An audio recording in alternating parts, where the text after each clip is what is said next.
Deporte Ilustrado, un podcast de literatura contemporánea.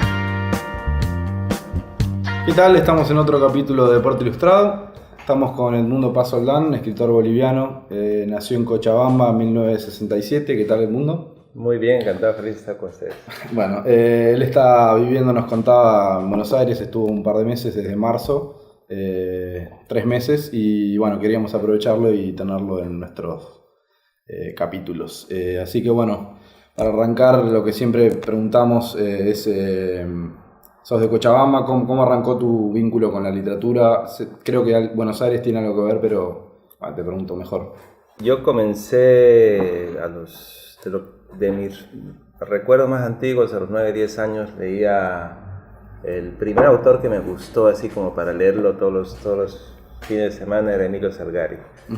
Y el primer personaje que me fascinó como personaje era el Capitán Morgan. Y después, más o menos 12, 13 años, mi papá tenía una gran biblioteca sobre todo de novela policial.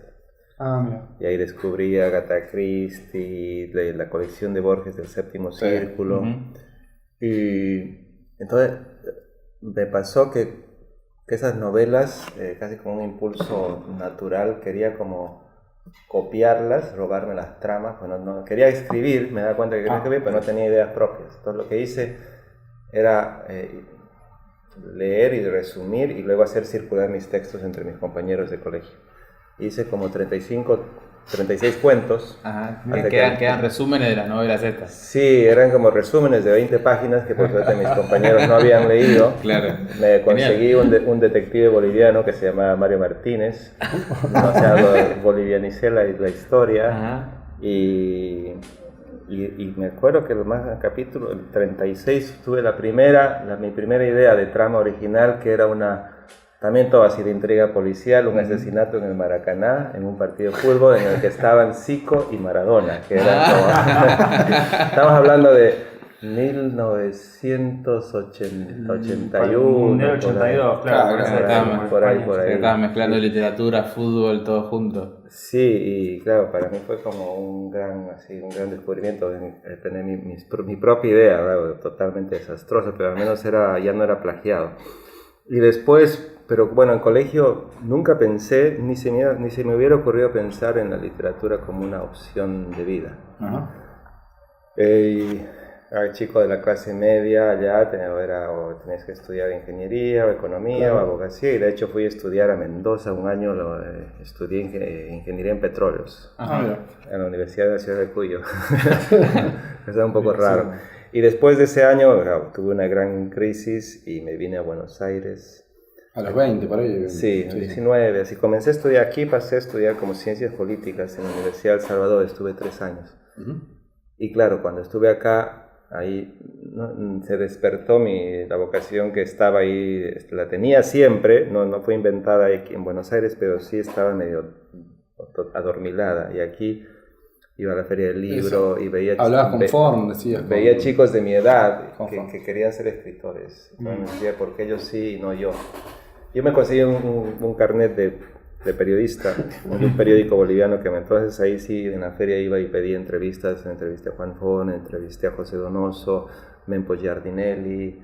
Todo eso como que me daba a mí como, no sé, pues sentí que estaba viviendo en ese mundo con escritores serios y que podía ser una vocación totalmente aceptada, no era una... Pues por suerte luego mis papás me entendieron y ellos un poco sabían, solo sospechaban, simplemente me dijeron, al menos lo intentamos. ¿Y después de Buenos Aires te fuiste ya directo a Estados Unidos? Vos vivís hace 30 años, ¿no? Más o menos. Me fui el 88 con una beca de fútbol. De fútbol soccer. Ese es un gran dato. ¿Cómo llegó la prueba de fútbol? No, pero es una claro, porque aparece mucho en el cine, en las películas estas, el chico se consigue tenía un amigo del boliviano de La Paz, que me había conocido en la Universidad de Mendoza, él hacía ingeniería, y él se fue a estudiar a la Universidad de Alabama, su hermano vivía allá. Su hermano trabajaba en la NASA en Alabama. Qué lindo. Y él se fue y se hizo amigo del entrenador de fútbol de la universidad, que era un ruso que estaba ahí 20 años y tenía mucho poder, lo que significaba que tenía muchas becas para ofrecer. Un día me llamó y me dijo, que si me animaba a ir, que tenían para ofrecerme una media beca. Porque el entrenador le dijo que le gustaban los jugadores latinoamericanos y él mi amigo se trató de acordar de quién de mis amigos le gusta jugar o sabe jugar, entonces se acordó de mí. Claro, yo estaba fuera de forma y todo, claro, pero ante la posibilidad... me ofreció media beca, yo le dije, no, igual muy caro, le dije, no puedo. Pasaron 2 o 3 meses y me dijo si me animaba a probarme y que me podían dar una beca entera. Le faltaba ahí un marcador de punta, algo así. Demasiado tentadora y me fui, así que... Esto fue en el 88 más o menos, y ya 88. en el 90, 91 publicaste, ¿no? En el 90 publiqué mi primer de cuentos. libro de cuentos, mi primer libro. Sí. Yo ya estaba allá. ¿Y ahí cómo fue la recepción? ¿O se publicó allá en Estados Unidos? Porque, no, se publicó en una editorial boliviana Bolivia. que en ese momento, bueno, a veces ya creo que no existe, se llama Los Amigos del Libro. Y pasó que antes de ir, en el 88, yo había un concurso de cuentos en la Universidad de El Salvador, un concurso interno, y era un concurso como de cuentos breves. Y yo gané el concurso y ese cuento fue publicado en un periódico en Bolivia, el 88. Entonces me contactó el editor y me dijo si tenía más. Me mandé un manuscrito y me dijo que no estaba listo. Pero un año después, y él tenía toda la razón, un año después, revisando el manuscrito, me quedé con la mitad, volví a mandar el manuscrito y él aceptó el libro y así fue que... Y así fue publicado. Así que lo venías trabajando, eran cuentos que venías trabajando hace mucho. Acá. Desde Pero, acá. claro, yo quería escribir cuentos largos, pero no me salían todos cuentos onda los Incluso, de Monterroso. Ahora Metalúcida, no me quiero adelantar mucho, pero publicó... La mayoría de la cuentos. antología de Metalúcida es de sus primeros Son cuentos libros. muy cortos. Son cuentos que, por ejemplo, hoy quisiera... No me salen tan breves. Claro. Llegué ese entonces y cuando me salían breves a mí me frustraba porque decía quiero escribir cuentos más clásicos, más largos y en realidad lo que yo hacía era más casi como una especie de, en vez de tener un diario, eran como reacciones de lectura, ¿no? Entonces leía Lolita y escribía luego un cuento de una página que se llamaba Dolores, digamos. Y era jugar con algunas de las ideas que había sacado del libro y escribir un cuento. Y a partir de ahí empezaste a publicar con buen ritmo, digamos, ¿no? Parece. Sí, porque sos bastante prolífico. No, me quedé un poco en particular con ese formato de escritura, que en realidad lo que tienen es muy interesante, es que están concentrados, digamos. Hay una cosa difícil también en la concentración, en encontrar por ahí en una página como mucho una situación, y a mí me interesó mucho por ese lado, digamos. Vos no lo pudiste lograr más, te volviste más narrativo, sí, por ejemplo, un crítico en Bolivia dijo algo que de ese libro, de esos 2 primeros libros que fueron muy similares, que yo lo tomé como un elogio, pero más o menos que él decía, esto es literatura sin literatura, decía. Porque era así como hueso puro, digamos, no había metáforas, era puro trama, o teníamos que capturar una psicología, pero en un segundo.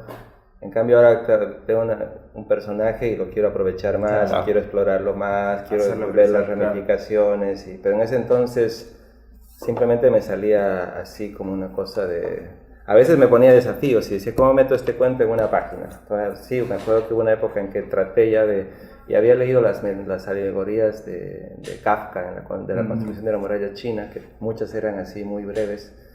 Entonces era como casi llegó a ser un momento, llegó a ser como un desafío. Al comienzo no me frustraba, luego comenzó a ser un desafío la cantidad de páginas, lo que podía meter en una página. Y ahí hablaste recién de algunos autores que se te fueron escapando, Kafka recién, Nabokov, o sea, y al principio hablaba, bueno, de Salgari y ese tipo. ¿Cuándo empezaste a leer, digamos, literatura más adulta, si se quiere, no? Yo tuve un buen profesor de colegio, colegio allá, los 4 últimos años de colegio, que nos hacía leer, nos dio ficciones.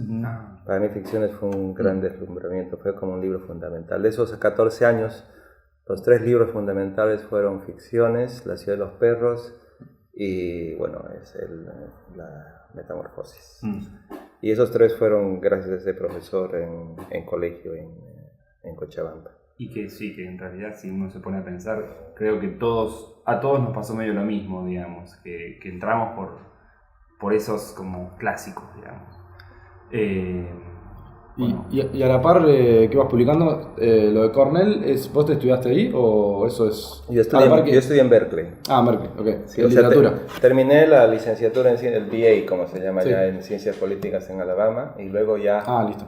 Okay. ya me animé a pasarme a la literatura. Entonces fui a hacer un doctorado de literatura latinoamericana a la Universidad de Berkeley, y ahí estuve 6 años, y después, como Cornell fue mi primer y único trabajo. Terminé el doctorado y comencé a enseñar literatura latinoamericana en Cornell. Y con Río Fugitivo, que es tu novela del 98 más o menos, ¿no? Ajá. Ahí fue como una especie de, no quiero decir éxito, pero como tuvo repercusión, ¿o no? Sí, porque incluso Vargas Llosa hace que... Lo que pasó fue que el 98, justo un poco antes, el 97, 98, se abrió la sede de Alfaguara en Bolivia. Entonces, el libro, yo lo había mandado Río Fugitivo a España, a la editorial, así como ahora me parece que es un poco ingenuo, porque ya me doy cuenta que ahora las editoriales no reciben nada si no es con previa recomendación o con agente o qué sé yo, pero yo mandé el libro con el sobre a Madrid, y después cuando el libro tuvo 3 informes, pues fue aprobado así en Madrid, pero fue derivado a Bolivia porque justo estaba comenzando y querían tener un catálogo local. Claro. Entonces, sí, eso me acuerdo que eso ayudó mucho porque, digamos, Alfaguara Bolivia se reunían tenían sus reuniones continentales con los editores de otras Alfaguaras, y ahí, por ejemplo, la editora de Alfaguara Perú fue la primera que sacó el libro de Bolivia. Y ahí comenzaron a circular mis libros fuera. Sí, fue a partir de Río Fugitivo y de un libro de cuentos que publiqué ese mismo año con Alfaguara, que era mi tercer libro de cuentos, y ya no eran cuentos breves, que fue Amores Imperfectos. Entonces esos dos libros fueron clave en ese momento. Hay algo que estuve viendo que, por ejemplo, en la edición argentina de El Delirio de Turing, la del 2005, Alfaguara, es la primera, después sacó Metalúcida hace 2 años, ¿no? Más o menos, sí. Que vos hablás en la nota de edición, al final, la nota decís que venís corrigiéndola, como es una novela que la venís corrigiendo. ¿Cómo trabajas eso de un texto que escribiste en el 2003, después en el 2005 lo corregís? No, y en la de Metalúcida noté algunos cambios también. O sea, la de Metalúcida tiene como 40 páginas menos. Sí. ¿Por qué, cómo laburás eso a lo largo del tiempo? O sea, ¿por qué esa decisión? ¿Por qué volver otra vez a corregir todo lo que vos escribiste? Lo que pasa es que supongo que con los años, no sé, por lo menos en el proceso del Delirio de Turing, yo sentía que esta versión era muy retórica. Entonces cuando la revisé, lo que yo no puedo ahora, después de 10 años, lo que yo no podría es añadir o cambiar el estilo, añadir un capítulo, pero sí puedo podar. Entonces el desafío fue cómo mantener la esencia del libro, pero eliminar lo más que podía. Y ni siquiera es que eliminé un capítulo, sino que agarraba un párrafo de 7 líneas, ver cómo pueden quedar 5, porque quizás hay ahí 2 líneas que están de más, escenas que fueron comprimiéndose. Entonces, debido a eso, a veces tuve que escribir frases de transición, pero eran así como esas frases más neutrales, ¿no? que une una escena con otra. Pero sí, pero nada, fue así. No, justo ahora, por ejemplo, mis 2 primeros libros me han propuesto editarlos, pero los he leído y no me gustan y no quiero que se vayan a publicar. Claro. Y uno de ellos, la mitad del libro es salvable, y un rato de esos pensé que podía reescribirlo. Pero ahí me di cuenta que no, que mi estilo ahora es... No podía meterme en ese libro en este momento. Me di cuenta que si me metía iba a ser otro, ya no iba a ser el mismo. Ya es otro espíritu, es otra escritura, y entonces decidí al final que mejor no publicar. Pero esto creo que era más fácil, sobre todo porque creo que era más que nada... Y también por la extensión. Era ajustar sobre todo muchas descripciones que luego sentí que eran intrascendentes, ¿no? ¿Y por qué decidiste, editar de vuelta el Delirio de Turing? Fue una propuesta de aquí, los derechos se habían vencido con Alfaguara. Y yo conocí a Sandra en París cuando ella estudiaba, Sandra Buenaventura, la editora de Metalúcida, cuando ella estudiaba el doctorado en la Sorbona, y un día me escribió que se había vuelto a Buenos Aires, que tenía el sueño de montar su editorial, y me dijo si quería incluir en su catálogo, si estaba interesada que fuera uno de los primeros libros. Y fue ella la que me dijo porque había leído dos novelas mías que le interesaban cuando estudié en París. Una era Los Sueños Digitales y otra era El Diario de Turing. Y los derechos estaban libres. Entonces yo le dije que se podía como ajustar y trabajar, que en cambio Sueños Digitales sentía que era una novela que me gustaría publicar algún día de nuevo, pero que todavía sentía que no estaba lista para así tal cual, ¿no? Sentí que era más fácil, fue por eso que decidimos salir con El Diario de Turing. Algo que nos interesa, que hablamos con Mike Wilson en un capítulo anterior, que él también estudió en Cornell, nos interesa cómo se ve la literatura latinoamericana, por lo menos en la parte académica en Estados Unidos. Vos sos profesor de literatura latinoamericana, digamos, de la tradición del boom, después lo posterior, cómo lo ven los alumnos o lo contemporáneo, digamos. Bueno, hasta hace unos 15 años, cuando yo estudiaba cuando estudiaba en Berkeley, casi el post, digamos, la literatura latinoamericana se detenía en el post-boom, claro. Quizás Manuel Puig, Reinaldo Arenas. En los últimos años sí ha habido una renovación sobre todo en cuanto a lecturas de lo contemporáneo. Y ha entrado con mucha fuerza Bolaño, ¿no? Bolaño es como, ha sido casi canonizado automáticamente en la Academia Norteamericana y es fundamental, aparte que... Sontag tiene mucho que ver con eso, ¿no? Aparte, claro, sí, eso que es muy interesante porque yo enseño Bolaño en literatura, desde la Facultad de Literatura Latinoamericana, pero hay otra, la Facultad de Literatura Comparada, donde se enseña inglés. Y ahí también es central Bolaño. Entonces los estudiantes, ahí tienes opciones. En mis clases pueden haber 10 alumnos, porque yo doy la clase en español, pero en la literatura comparada hay 45. Entonces ha habido toda una fiebre Bolaño que ha ayudado mucho también, ha tenido una especie de efecto en cuanto a... obviamente no es la única razón, pero sí hubo una larga temporada en que las editoriales norteamericanas no estaban traduciendo mucho, porque justo coincidió, digamos, con el boom de la literatura latina, la primera, digamos, la anterior década, y finales de los 90, ¿no? La aparición de Junot Díaz, muchos escritores de literatura latina, y como un editor me dijo muy sinceramente, me dijo: para nosotros, literatura latina y latinoamericana es lo mismo. Es lo mismo, claro. Y la latina es mejor porque no tenemos que pagar para la traducción. Claro, ya está en inglés, ya estamos. Claro. Y dice, pero no, es que es diferente. O sea, sí tenemos muchos puntos en común, pero pero no era muy... pero ahora sí, hay un montón ahora de traductores muy interesantes. Ha cambiado mucho el panorama estos últimos 10 años. Ha habido esta curiosidad por ver qué más había detrás de Bolaño. Claro, esa es una cuestión que últimamente estaba pasando. Esto surgió con Federico Falco, que nos dijo que a él le sorprendió que pudo como ver un panorama mejor de la literatura latinoamericana, en castellano, en Estados Unidos. Y desde acá no, por cuestiones de que no llegan muchas veces los libros acá. Claro. O, no sé, o en Bolivia o en Chile. ¿A vos te pasó eso? Digamos que llegaste y te diste cuenta, o sea, como que te abrió el panorama respecto de lo latinoamericano. Sí, bastante. Allá como van muchos escritores, no tanto lo que hay mucha relación, por ejemplo, con el mercado mexicano, con muchos libros de editoriales mexicanas se consiguen ahí muy fácilmente en Amazon, circulan más, todas las librerías tienen su sección de literatura latinoamericana. Entonces sí hay una aparte que generalmente yo descubrí a Bolaño gracias a que tenía un estudiante chileno que llegaba. Entonces hay una especie de pan latinoamericanismo que es bien curioso porque te sales mucho de tu espacio local. Claro.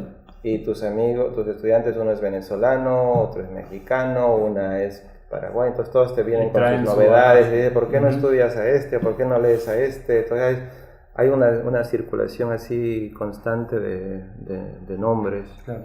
Y bueno, aparte, mi universidad está como a 4 horas de Nueva York, y Nueva York es un polo muy interesante en cuanto a autores que están llegando constantemente, y a mí, o sea, una vez nos ofrecen a la universidad está llegando Antonio José Ponte, un cubano, digamos, a enseñar un semestre en Columbia o en NYU, o a dar una charla en Instituto Cervantes, y si quieren que vaya a Cornell, si quieren. Entonces hay mucha más coordinación. Los escritores, otra cosa que ha pasado en los últimos años es que ha habido un boom de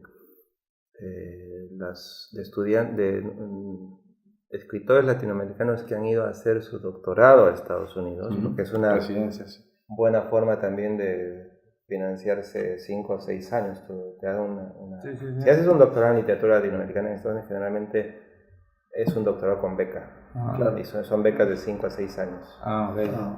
Entonces han llegado muchos escritores, no sé, está por un lado Lina Meruane, está Valeria Luiselli, está Álvaro Enrique, está Rodrigo Azbú, y ahorita les he dicho 4 que se me han cruzado.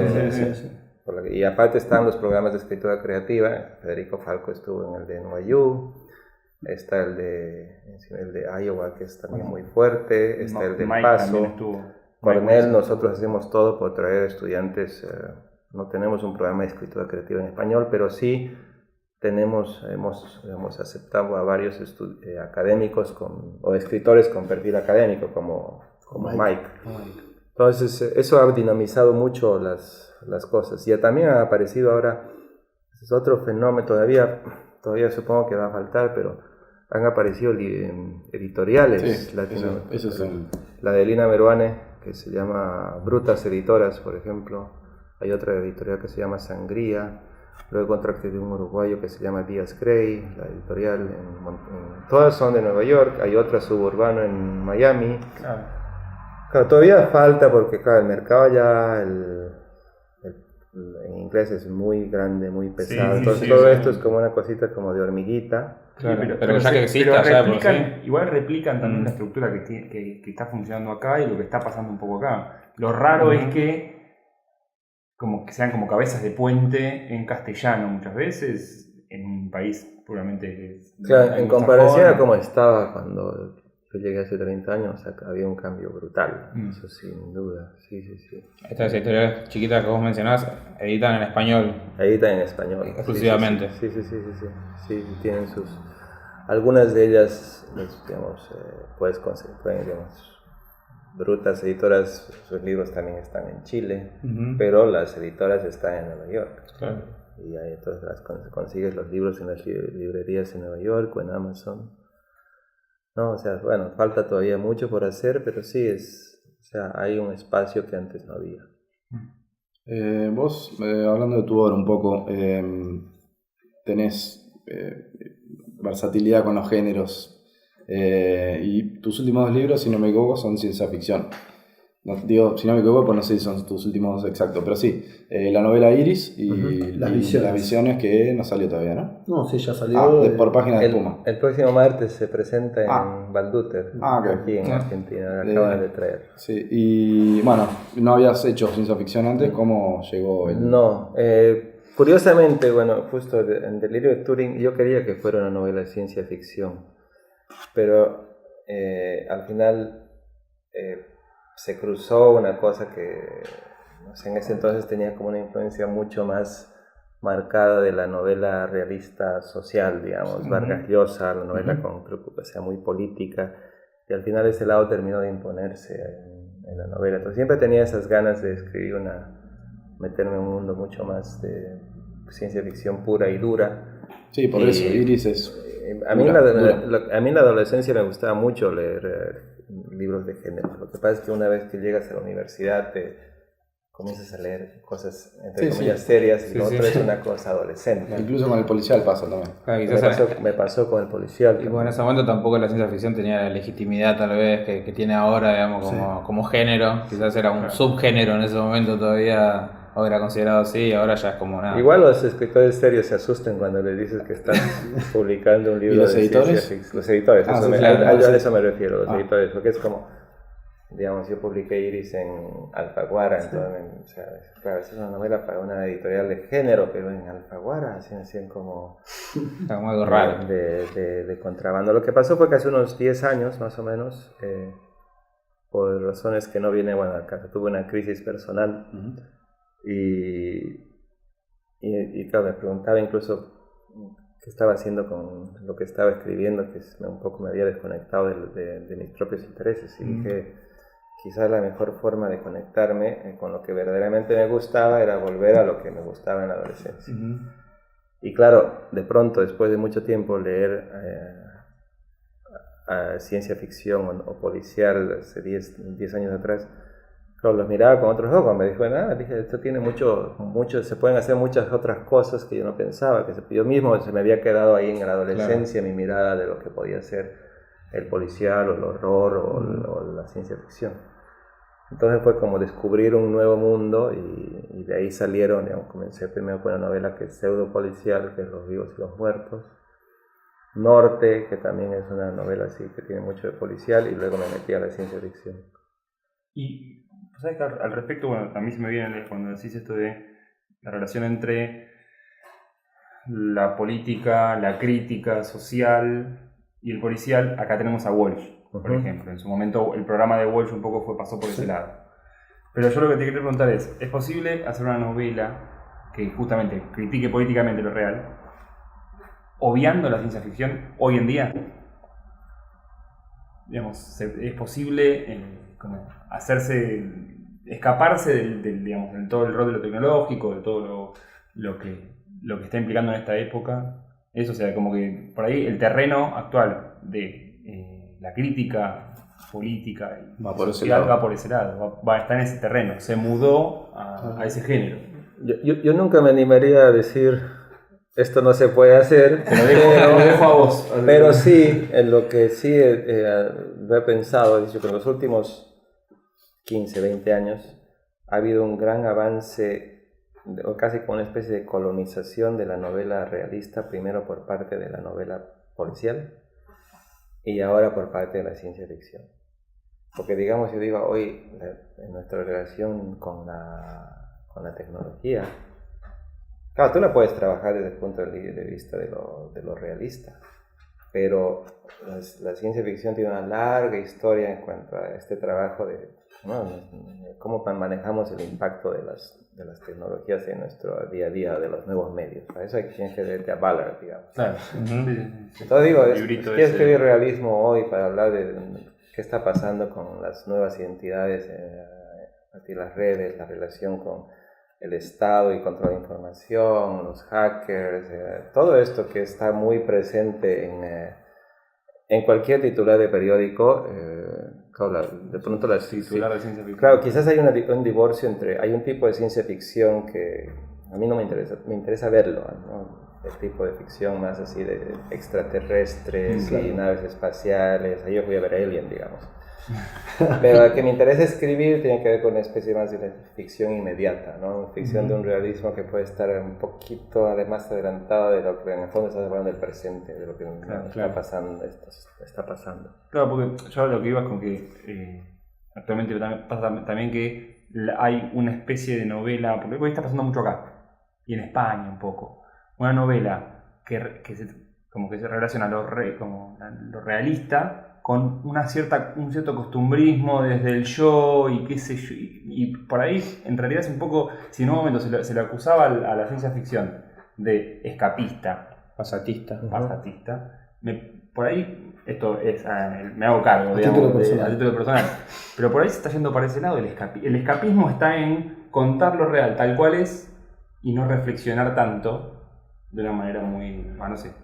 No, sí, lo que pasa es que el realismo también es una convención, pero ha tenido tanto éxito, se ha impuesto como modelo, casi como una especie de modelo invisible, que casi no se discute, que es el modelo a partir del cual todo lo demás gira.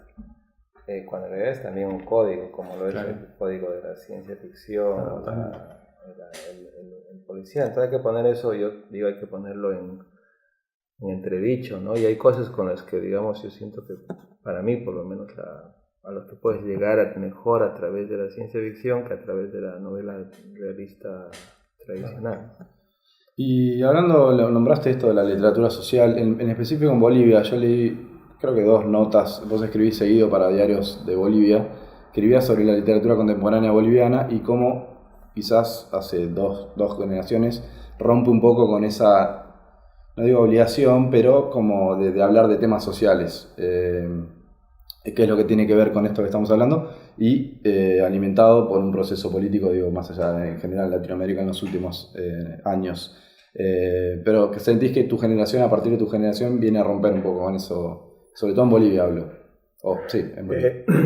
Bueno, yo creo que no, o sea, nunca se termina de romper del todo, pero sí lo que ha pasado, creo, es que en los, no sé, en los últimos, a partir yo creo que de fines de los 80 se vuelve mucho más pronunciado, digamos, hay como esa ruptura entre esa, como lo que yo digo, la conexión entre nación y narración, ¿no? Casi como la obligación. Es curioso porque todavía nosotros nos reclaman estando fuera.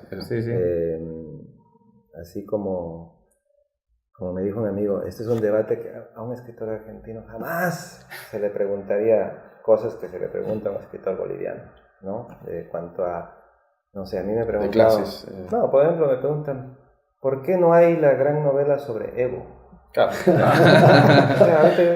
O sea, digo... Sí. Puede ser que, o sea, la literatura no está... La literatura puede estar un poco adelantada o puede ser anacrónica, no tiene que estar necesariamente... Claro, en el presente no es necesario. En diálogo con lo que está ocurriendo inmediato. No puede ser que la gran novela sobre Evo ocurra dentro de 10 años o dentro de 60. Seguro va a aparecer algo. Sí, por lo general, por ahí la novela que habla de tal tiempo y está escrita sincrónicamente, en realidad está hablada desde otro punto de vista y nada que ver, y se lo puede leer como algo así, pero no es la intención principal por ahí. Muchas veces pasa eso. Sí. Hay un gran cuento sobre Evo, que es de Giovanni Rivero, que se llama Pasó como un espíritu. Ajá. Pero sí, todavía no ha habido, quizás no hay distancia todavía, quizás no hay lo que está ocurriendo, pero el asunto es que sí se nos reclaman cosas que quizás, no sé, en otras literaturas son debates que quizás ya por ahí no pasa. Planteaste algo que, como que en términos muy sencillos, o como lo venía, y era una pregunta que te quería hacer, como lo veías vos, esta ruptura que viste entre nación y narración, me gustó mucho como lo planteaste, pues con los chicos cuando hablamos vemos que a veces uno sigue tratando de analizar la literatura en términos de la nación, de la tradición, ¿no? Pensar la literatura en términos de la tradición argentina, o la tradición boliviana, o la tradición peruana, y como que se hace cada vez más difícil eso, o sea, como que veo como que estamos todos más en el halo del escritor argentino de la tradición de Borges como cosmopolitismo, y es más difícil ubicar a un escritor en una tradición determinada, en una línea determinada, sino que es todo más difuso, me parece. Nacional, digamos. Como nacional, claro. Es como pegarlo siempre a un... Y no sé cómo lo ves vos eso, o sea, como que ya no podemos ubicar y decir, bueno, no sé. Sí, latinoamericana, pero algo más general, claro. Y ni siquiera, no sé. Más cosmopolita, en realidad. Claro, más cosmopolita, como que vemos que no tratan de aferrarse, decir, bueno, yo quiero escribir desde esta tradición X. Bolaño es un ejemplo. Bolaño, por ejemplo. Sí, hay cosas en las que tú, aunque quieras, no te vas a librar, digamos, claro. ¿no? Y yo no tengo yo feliz de ser parte y asumido, digamos, como ser parte de la tradición boliviana, digamos. Pero a la vez también estás en diálogo con otras tradiciones. Y esa quizás, habría que pensar entonces, yo creo que hay pocos los que verdaderamente encajan de lleno y 100% con una tradición local. Yo diría más bien que casi como el deber de un buen escritor, entre comillas, escritor, es escaparse un poco, desfasarla o hacer una torsión con esa tradición, ponerla en entredicho, cuestionarla, así como lo mismo que te decía antes de que el deber de un buen escritor es estar un poquito a destiempo con su tiempo, o un poquito adelante y un poquito atrás. eso, digamos, a mí una cosa que me interesaba es de Iris, por ejemplo. Iris, en el fondo, esa no es una novela de ciencia ficción, pero es una novela que tiene que ver con la explotación de unas minas en una isla. Claro, nosotros en el imaginario boliviano como literatura, nos hemos visto como un país minero hasta los años 80, hasta hace 30 años, ¿no? Desde la colonia hasta toda la larga historia, traumática historia de explotación colonial que tiene que ver con las minas de Potosí. Y luego ha sido muy importante en el imaginario a lo largo del siglo XX. Y ahora ya no nos vemos así. Para mí me pareció como interesante desafío escribir una novela minera hoy. Claro. ¿No? O sea, totalmente a destiempo, totalmente desfasado, incluso yo decía hasta como anacrónico, digamos, ¿no? Entonces, para mí eso puede ser una novela de ciencia ficción, no está ambientada en Bolivia, pero yo siento que también es una forma de intervenir en esa tradición y ver también cómo la haces dialogar con otras cosas. Quizás en Bolivia, por ejemplo, no ha habido mucha tradición de literatura fantástica, de ciencia ficción, entonces hay que ver cómo explotar ciertas cosas, poner en juego como cosas que quizás parezcan incongruentes, claro. Y ver qué pasa.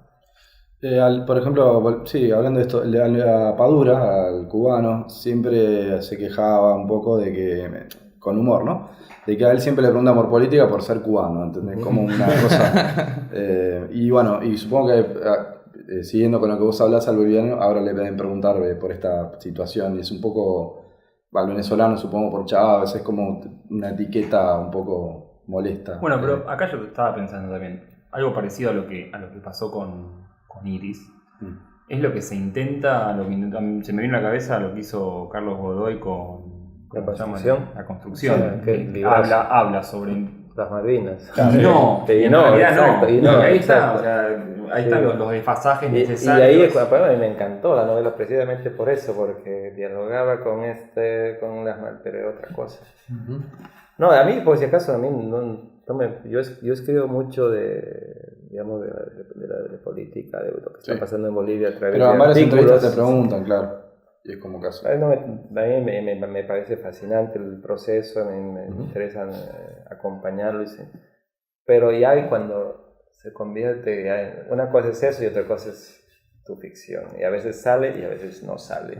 Entonces, pero lo que te molesta quizás cuando te exigen, digamos, de afuera de la crítica, te dicen, no, tenés que escribir sobre esto porque es lo importante. Y a vos te interesa otra cosa, quizás. Y de Iris también estuvimos charlando el tema del lenguaje, nos interesó, ¿no? Que construiste para...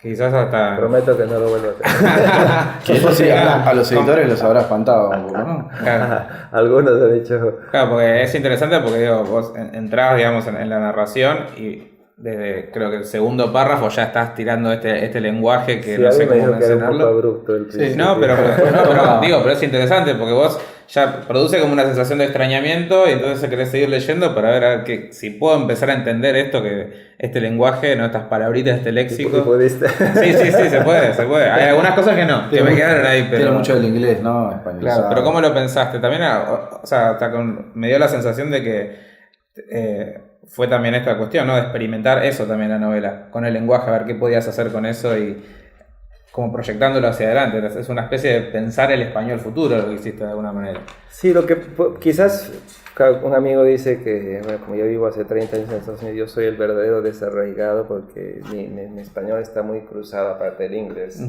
está muy cruzado por los españoles el estudiante chileno, el otro venezolano, entonces al final se habla un pan español, así que entonces, está todo muy mezclado.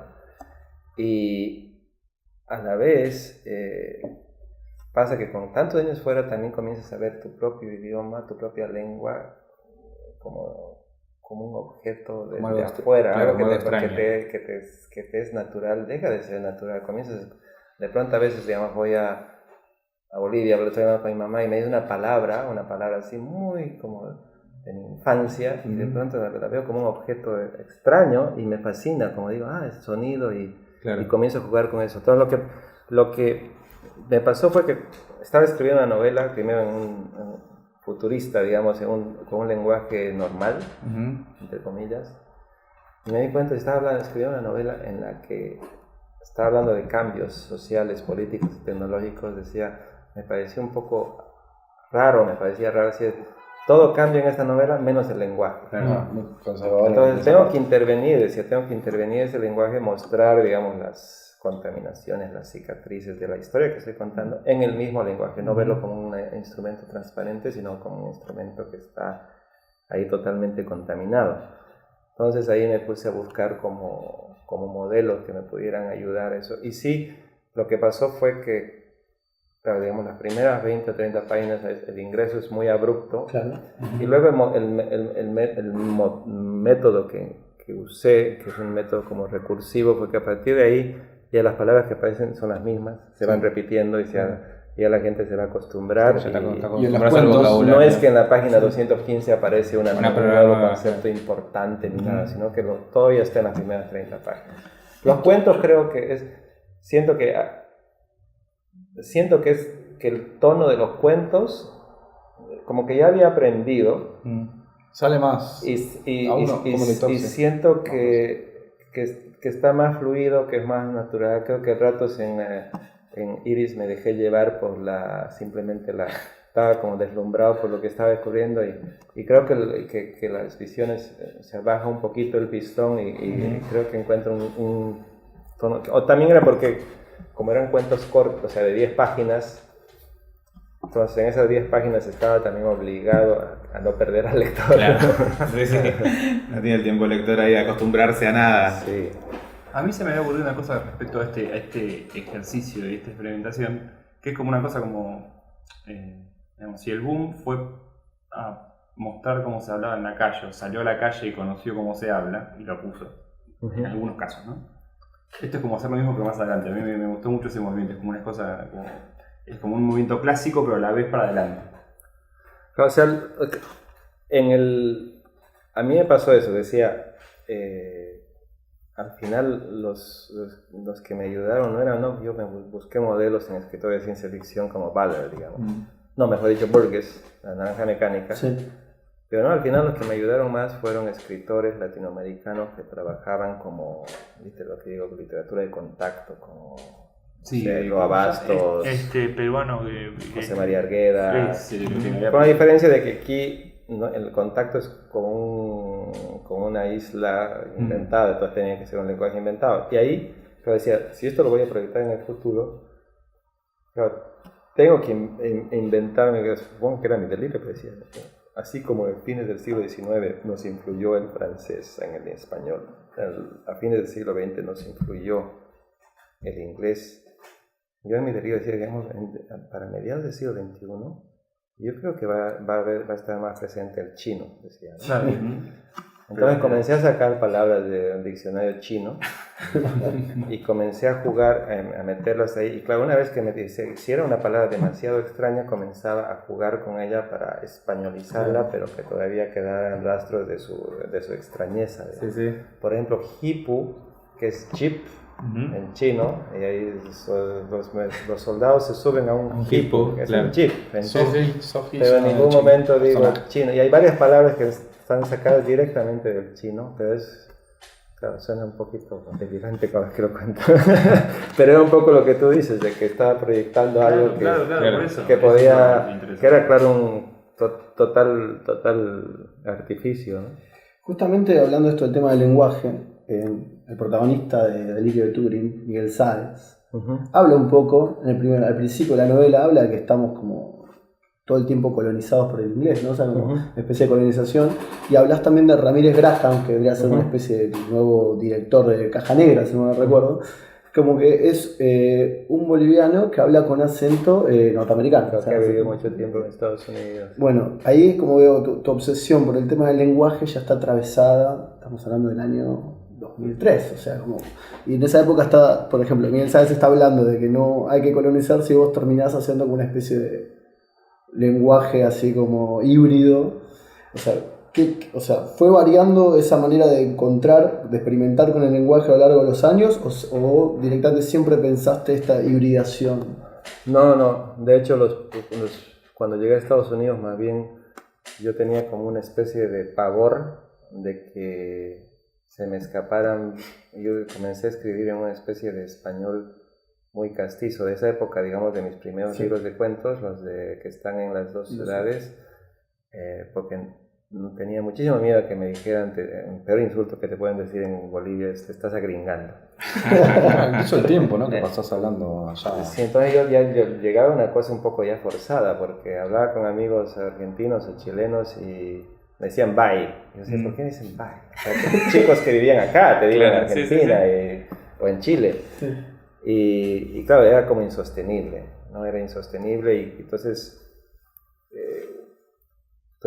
primero comencé a trabajar más que nada el acercamiento entre el español y el inglés, pero sí sentía que era un poquito todavía muy suave y por eso fue que a Iris dije me voy al delirio total. Pero ya después de eso, por ejemplo, ya siento que ya en las siguientes voy a aterrizar. Hay algo muy interesante que, o sea, en las visiones vos contás de dónde te inspiraste con los cuentos y llegaste al Mató, o sea, estaba el Mató Policía Motorizada. ¿Cómo llegaste a esa banda? O sea, ¿qué te gusta de esa banda? Porque hay varios cuentos, Mi Próximo Movimiento, hay uno inspirado en Johnny B, creo que es Dragón, ¿no? Y hay otro, no, Dragón tiene más frases, tiene otras frases como El Último Sereno y varias canciones. ¿Cómo llegaste a la banda? Un amigo nos recomendó la banda y la estábamos escuchando mucho con un amigo de Liliana que nos dijo y ella comenzó a escuchar. Y nosotros cuando escribimos somos muy flojos en el sentido de que, bueno, ahora creo que ya es con Spotify, pero en ese entonces ponías un CD y terminaba y volvía a comenzar. Y lo que pasa con El Mató es que sus canciones son como a veces de 2 frases, que es como un mantra. Loop, claro, un mantra. Loop. Por ejemplo, esa de Johnny B es Johnny, ¿dónde estás? Te extrañamos, tus amigos. Y eso es todo. Sí. ¿No? Y entonces me fue metiendo al inconsciente. Claro. Y de pronto dije, claro, por ejemplo, con Johnny, dice, ¿dónde estará Johnny? Entonces digo, voy a escribir un cuento sobre... Y ahí, claro, salió el cuento Los pájaros arcoíris de unos chiquitos de un colegio que estaban buscando a su amigo que un día desapareció. Era casi como exorcizarte, digamos, de ese mantra que tenías ahí girando. Claro, y era eso, creo que simplemente funcionan como se me metieron y no podía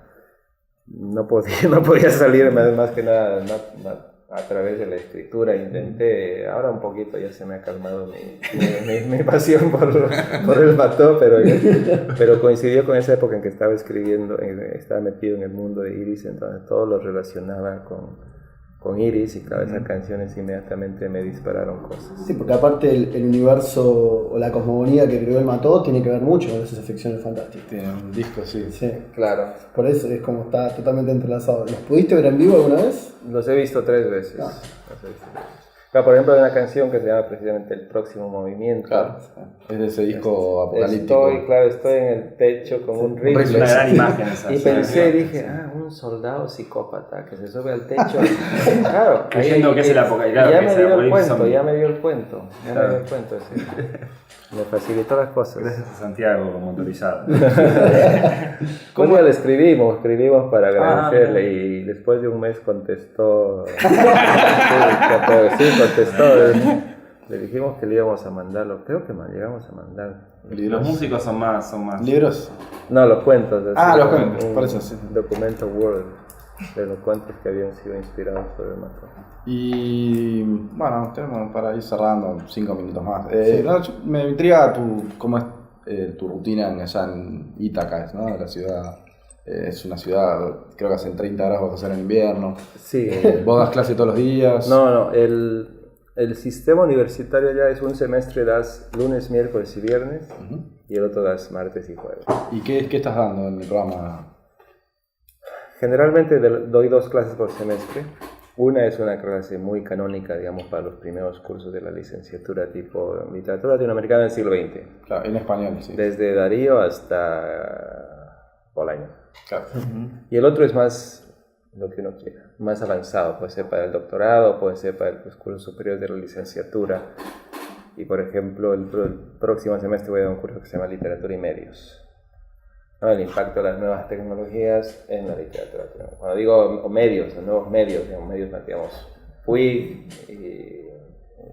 el cine Sí. en Andrés Caicedo y me gustaría terminar con Internet, ¿no? Digamos, hay un cuento de Denis Fernández que me parece ideal para El primero de sus el libros. primero, Sí, astronauta, maravilloso.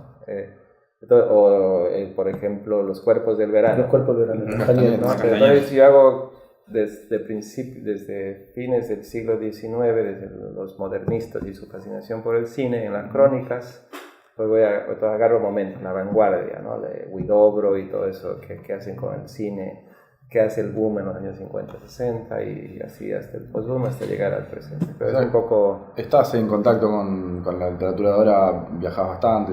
¿Conoces a varios escritores o no? Sí, Por lo que y creo más bien mi problema ahora es que leo demasiados autores contemporáneos.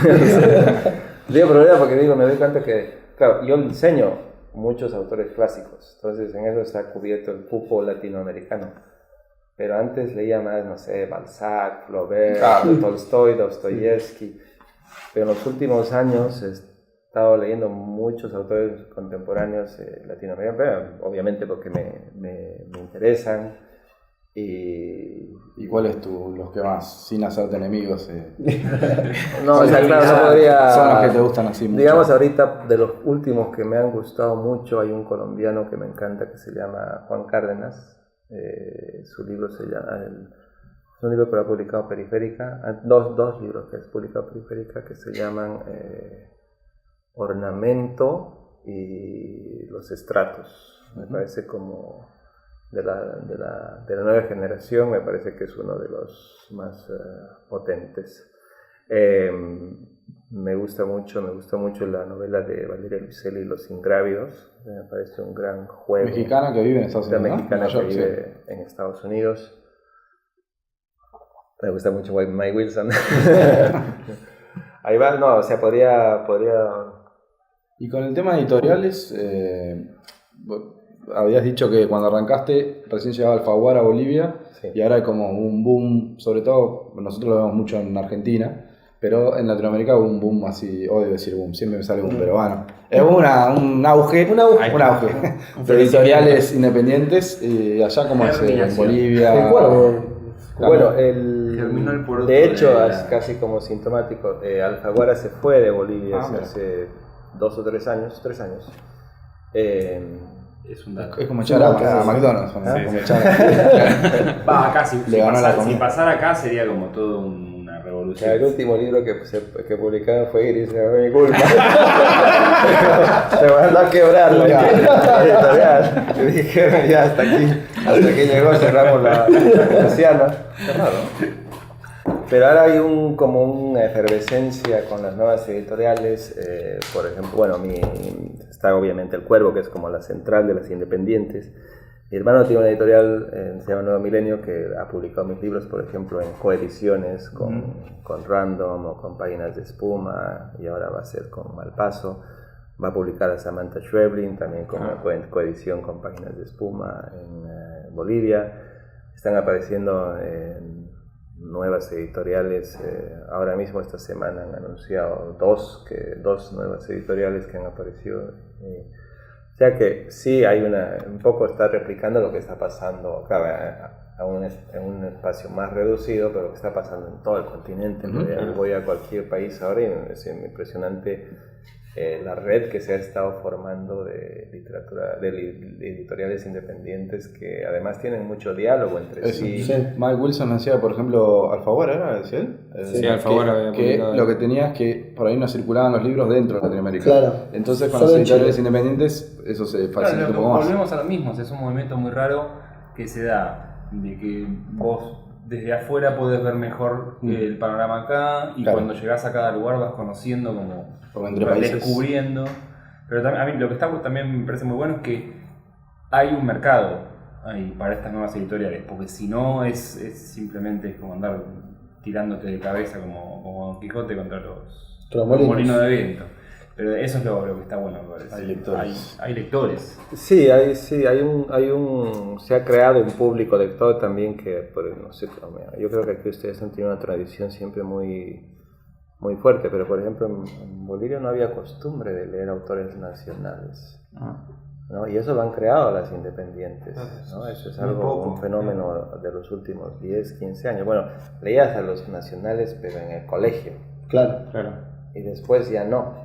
En cambio ahora ya se ha vuelto más normal y hay mucho más. Y ahora otra cosa que está pasando que también era novedad, varias de las novedades de las editoriales independientes de este año son de autores no bolivianos, autores latinoamericanos. Digamos, Dum Dum va a comenzar con Sara Gallardo y Sejuaz. Esta nueva que se ha creado, Mantis, va a comenzar con Piedad Bonet y Fernanda Trías.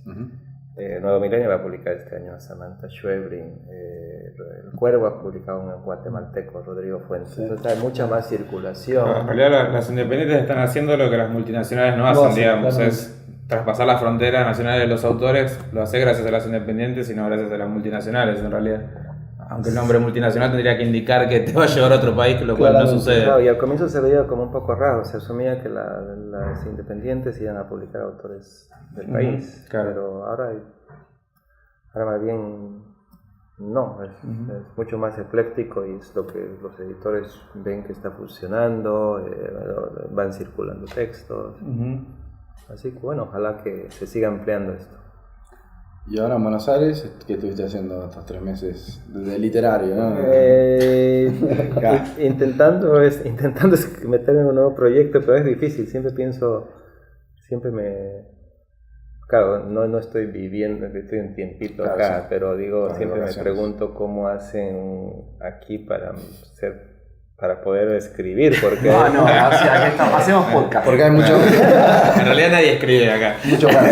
Mucho movimiento, sí, es verdad. todo el tiempo. Por lo general cuando van al baño escriben, me parece, la gente aprovecha. Y sobre todo hay muchos ciclos en la poesía, pasa muchos ciclos casi todos los días, entonces es difícil cuando la gente escribe, ¿no? Presentaciones, y claro, yo como bromeamos siempre en Ítaca, de no saber qué hacer los viernes por la noche, escribes. Claro.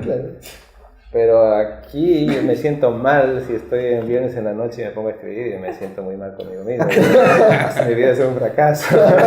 Y por eso hay que elegir la Siberia mental, digamos. Bueno, eso para mí, Ítaca es un buen lugar para escribir, digamos, ¿no? Así que bueno, vine con buenas intenciones de escribir, pero al final no me quejo para nada porque he descubierto muchas cosas, le he pasado muy bien y me llevo también. Todo eso es nuevo. Todos esos libros. Todo eso es nuevo, ¿no? O sea, una linda pila. Y te vas a tener que llevar todo eso. Entonces, no sé, estábamos pensando justo en comprar una maleta porque eso lo hemos hecho en estos meses, ¿no? Así que ese es el trabajo de estas recomendaciones, presentaciones, ferias. Bueno, acá Sebastián se para ya.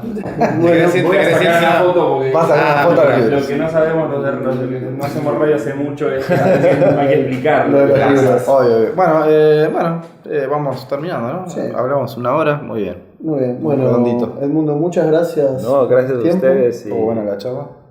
Espero que lo haya disfrutado. Aguante Arte Z.